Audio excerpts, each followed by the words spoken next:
আকাশবাণী কলকাতা সমীক্ষা। শিরোনাম দৈন্যদশা নয়াঞ্জলির। লিখেছেন অলোক মুখোপাধ্যায়। ইতিহাস হয়তো পুনর্নির্মাণ করা যায় না, তবে একটু ফিরে তাকালেই বা সময়ের পোস্টমর্টেম করলেই ইতিহাসের খোঁজ মিলবে, এ কথা অনস্বীকার্য। কালের নিয়মে হারিয়ে গেছে ও যাচ্ছে কলকাতার কৌলিন্য ও নস্টালজিয়ার ট্রাম। খুব দ্রুত বিলুপ্তির পথে গ্রামীণ লাইব্রেরি, এমনকি শহরের লাইব্রেরিও। ঠিক তেমনি হারিয়ে গেছে এবং যাচ্ছে পথের দুধারের নয়াঞ্জলি। এমন একদিন আসবে আমাদের উত্তর প্রজন্ম জিজ্ঞাসা করবে, নয়াঞ্জলি আসলে কি?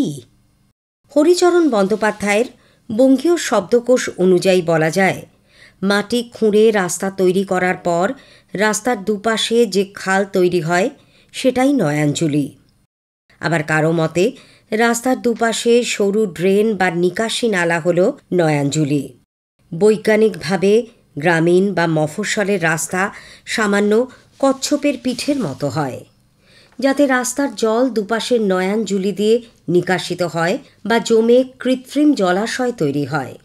২-১ দশক আগেও মুর্শিদাবাদ, নদিয়া, হুগলি, ২ চব্বিশ পরগনা জেলার বহু রাস্তার দুপাশে ৫-৬ ফুট গভীর ও চওড়া নয়াঞ্জলি দেখা যেত। এখন ম্যাপে দেখা গেলেও বাস্তবে তার দেখা যায় না। শুধু জল নিকাশি নয়, বর্ষার জমা জলে অনেক ধরনের মাছ হতো যা আদৌ চাষ করা হতো না। একটু টানের সময় সেই জল সবজি চাষের জমিতে সেচের কাজে লাগত। শুধু তাই নয়, পাট জাগ দেওয়ার জন্য নয়াঞ্জলি ব্যবহার করা হতো। একসময় রাস্তার সম্প্রসারণের জন্য নির্বিচারে দুপাশের গাছ কেটে ফেলা হলো আর নয়াঞ্জলি বুঝিয়ে দেওয়া হলো। কোথাও আবার অসাধু উপায়ে নয়াঞ্জলি বুঝিয়ে বাড়ি বা দোকান ঘর নির্মাণ করা হলো। সবাই কিছুদিন চোখে ঠুলি পড়ে থাকলো, তারপর আগামী প্রজন্মের কাছে সেটা ইতিহাস হয়ে গেল।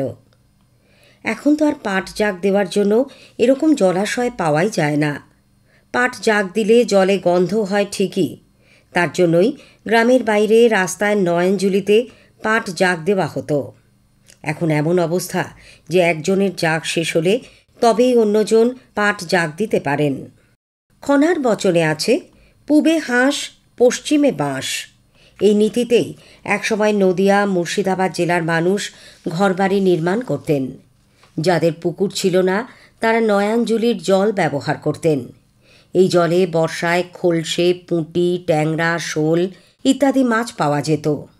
হাঁস চড়ত নয়াঞ্জলির জলে। এখন মুর্শিদাবাদের প্রায় ৬০% নয়াঞ্জলি হারিয়ে গেছে, মানে চুরি হয়ে গেছে। নদিয়ার চাকদা বনগা রোডের অনেক নয়াঞ্জলি দখল হয়ে বাড়ি বা দোকান হয়ে গেছে, যার কোনো দিনও ফেরত পাওয়া যাবে না। পুকুর ডোবা বোজানোর বিরুদ্ধে আন্দোলন হয়, মামলা হয়, কিন্তু প্রাকৃতিক ভারসাম্য রক্ষায় সহায়ক এই নয়াঞ্জলি নিয়ে কেউ একটা বাক্যও ব্যয় করেন না। আমরা কি ভুলে গেছি, নাকি জানি না যে নয়াঞ্জলিও প্রাকৃতিক ভারসাম্য এবং বাস্তুতন্ত্র রক্ষায় সহায়ক এক বৈজ্ঞানিক ব্যবস্থা? এই প্রশ্ন কি আমাদের তাড়িত করে না যে আমরা কবে আর সচেতন হব? এখনো সময় আছে, তাই সাধু সাবধান। সমীক্ষা শেষ হল। এটি লিখেছেন অলোক মুখোপাধ্যায়।